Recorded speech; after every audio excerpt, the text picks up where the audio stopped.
Жаз, Алматы, ауа тымырсық. Ләйлә жатақханадан анасының үйіне көшіп келді. Бір жыл бойы көрмеген тар бөлме сол қалпы.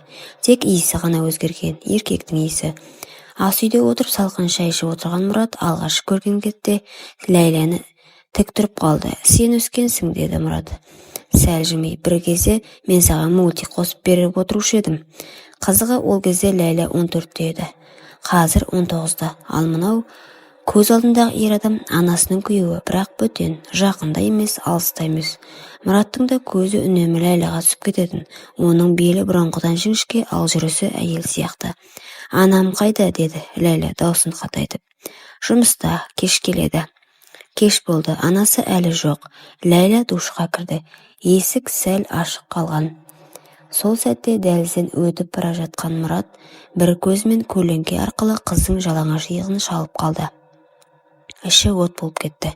Жоқ, бұл дұрыс емес, деді ішінен.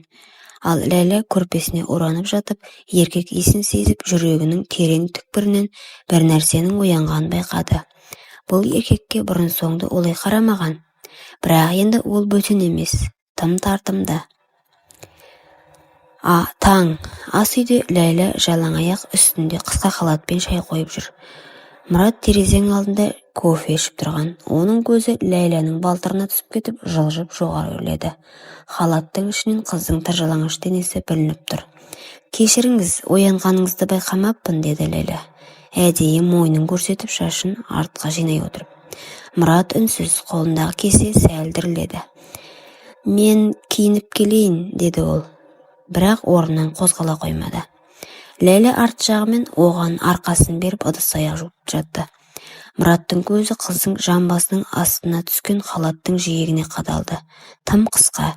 Тап сол сәтте Ләйлә білмегендей артына бұрылды. Көздері түйісті.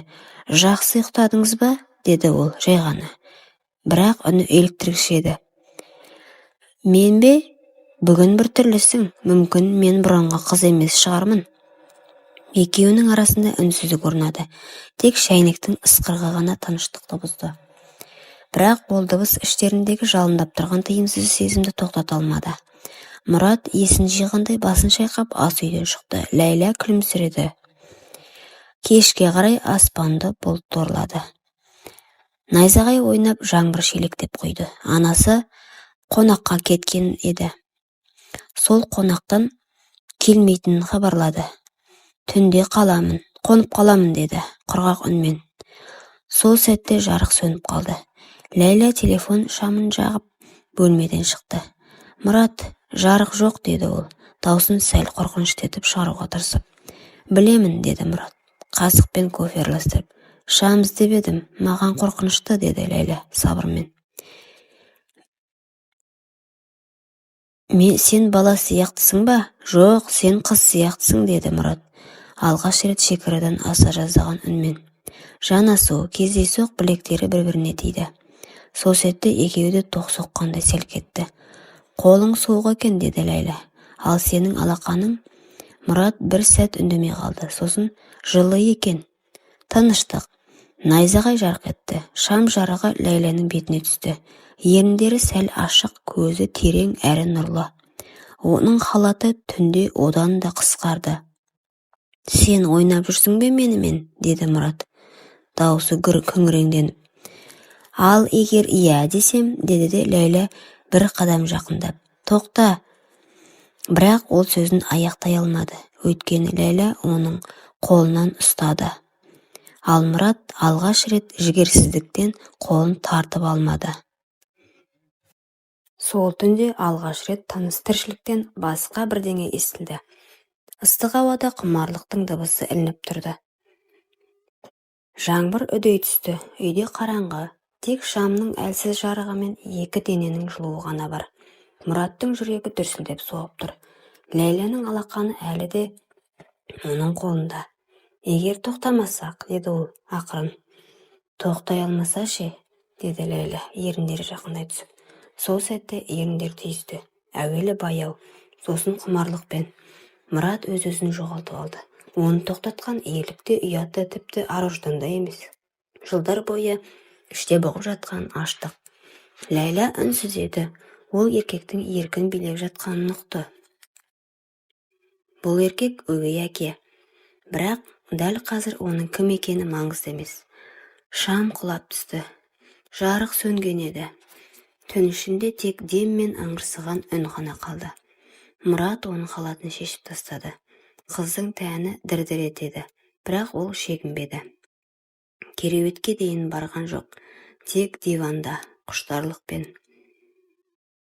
Мұрат Ләйләнің бұлтиған қос анарынан құшарлана сүйіп, құшақтады. Қақиған айғырын Ләйләнің үңгіріне сұққылап рахат сезімге ұласты. Бәрі аяқталған соң үнсіздік орнады. Мұрат терең дем алып жатты. Біз мұны істемеміз керек еді, деді ол. Бірақ біз істедік, деді Ләйлә, көрпесін жамылып. Енді бәрі өзгерді. Сол сәтте екеуінің өздерінің не істегенінде сезінбеді. Тыйым бұзылды, артқа жол жоқ. Таң атты. Мұраттың жанын кінәлілік күйретіп жатыр. Ол ұйықтамаған. Жуынбастан жұмысқа кетіп қалды. Артында тек қырынбаған жүзі мен ішіндегі арыждан арпалысып қалды. Қалай мен бұған бардым? Ол қыз, ол әйелімнің қызы. Ал Ләйлә төсекте шалқасынан жатыр. Көзінде қуат. Енді бәрі менің қолымда. Ол мені қалайды. Ол айна алдында тұрды. Өзінің тәніне қарап кешегі іздерді есіне алды. Түндегі жігерсіздік емес, еркектің шын құмарлығы сезілді. Бірақ оның өзіне деген сенімін еселеп жіберді. Кешке Мұрат жұмыстан шаршап келді. Есіктен кіре сала көздері қайта түйісті. Кешіктіңіз ғой, деді Ләйлә, сықылықтап. Мені сағындыңыз ба? Ләйлә, деді Мұрат, сәл ашулы үнмен. Кеше не болғанын ұмытайық, бұл дұрыс емес. Жақсы, ұмытайық, бірақ анама айтайын ба, деді ол кенет байыппен. Мұраттың жүзі бозарып кетті. Не? Жоқ, жай қалжың ғой. Ол оның жанына келіп мойнынан иіскеп. Бірақ сен менің денемді ұмыта алмайсың.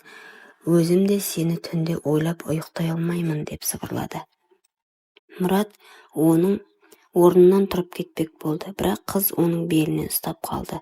Тағы да қаламайсың ба, деді ол, еріндерін тістеп. Мұрат үндемеді. Бұл үнсіздік келісім еді. Соңғы аптада бәрі өзгерді. Мұрат бұрынғыдай емес, үнемі ойда, көңілі алаң.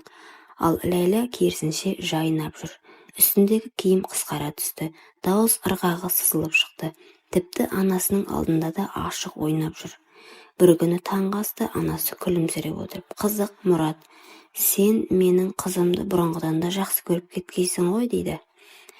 Мұрат қасы түсіріп алды. Қайдағы сөз, ол бала. Бала деп атауға аузың барса, деді анасы бір түрлі үнмен. Ләйлә үндемей шай ішіп отырды. Кешкісін Ләйлә мен Мұрат тағы оңаша қалды. Ол күдіктеніп жүр, деді Мұрат, терезеден қарап.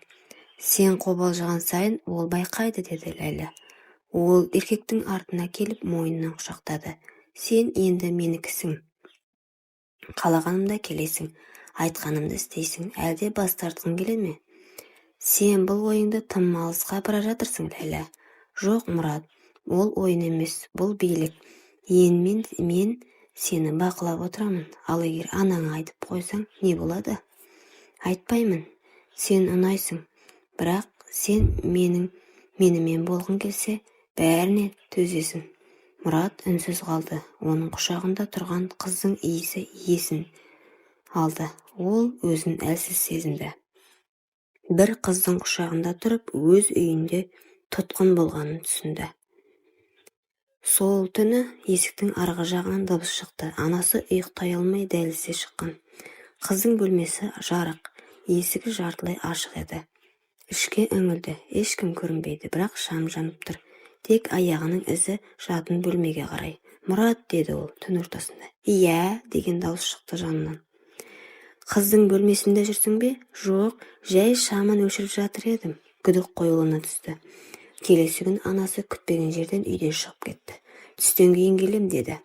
Бірақ ол кетісімен-ақ Ләйлә ваннада тұрды. Сүлгісімен. Мұрат оны көріп артына бұрылғанда қыз жалаңаш денесімен еркектің алдында тоқтады. Енді жоқ деме, деді ол. Кеш қалдық. Ол оны құшақтады. Еріндері түйісіп ыстық бұл ваннаның ішін басып кетті. Бұрынғыдан да жабайырақ құмарлықпен. Дәл сол сәтте есік сықырлады. Анасы келіп тұр. «Ләйла», деді ол, «үйде ешкім жоқ». «Ешкім жоқ па?»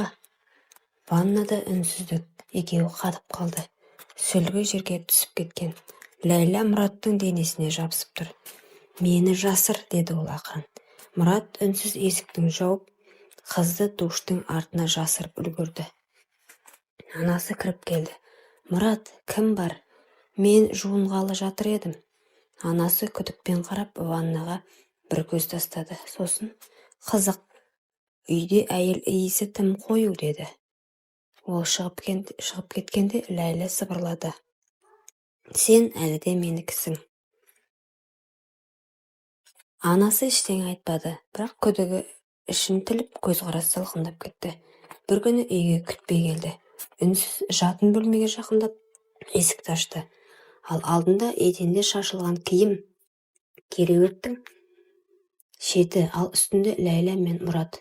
Көздері түйісті. Мұрат орнынан тұра алмай қалды. Ләйла көрпемен оранды. «Сен менің қызым емессің. Анашым, сен менің күйеуімді». Даусы дірілдеп, көзі жасаурап, тізесі бүгіріп кетті. «Анашым, бәрі жай емес, бұл жеркеніш, екеуің де мен үшін өлдіңдер». Анасы есікті тарс жауып үйден шығып кетті. Кейін ол Ләйләні үйден қуып шықты. Қыз түк демеді, кетіп бара жатып тек артына бұрылып, «Сен де бәрін жоғалттың, мама», деді. Мұрат әйеліне қайта-қайта кешірім сұрап келіп жүрді. «Мен сені сүйем, қателік болды. Бұл кешіріммен жуылатын нәрсе емес», деді әйелі. «Сен менің ең үлкен сенімімді өлтірдің». Ол оны ешқашан кешіре алмады. Ал Ләйла жатақханада тұрып жатты. Қарапайым, тар бөлме, ешқандай ыстық құшақ, ешқандай тыйымсыз құмарлық та қалмады. Сол жерде бір күні өзіне 20 жас үлкен, ажырасқан, ақшасы бар, бірақ жалғыз еркекпен танысты. Ол оны әйел етіп алды. Бірақ бәрі жайлы емес еді. «Мен бала сүйгім келеді», деді ол. Дәрігерлер, «Кешіріңіз, бала көтере алмайсыз», деді. Ләйла үнсіз отырды. Жылдар өтті, байлық болды, жағдай болды. Бай еркек жатақханадан алып кеткенмен бақыт орнамады. Жылдар өтті, байлық болды, жағдай болды. Бірақ үйде үнсіздік. Бос терезе алдында отырып, ол әлгі жаңбырлы түнді еске түсірді. Сол құмарлық бәрінің басы еді. Өмір өкінішпен өтті. Жүрегі ешқашан аналық махаббатты сезінбеді. Жанында адам болса да, ішінде бос орын қалды. Құрметті оқырман, өмірден алынған шынайы оқиғаларды тыңдағыңыз келсе, менің арнама тіркеліп, лайк, комментарий жазып қолдап кетіңіздер. Тыңдағандарыңызға мыңда бір рахмет.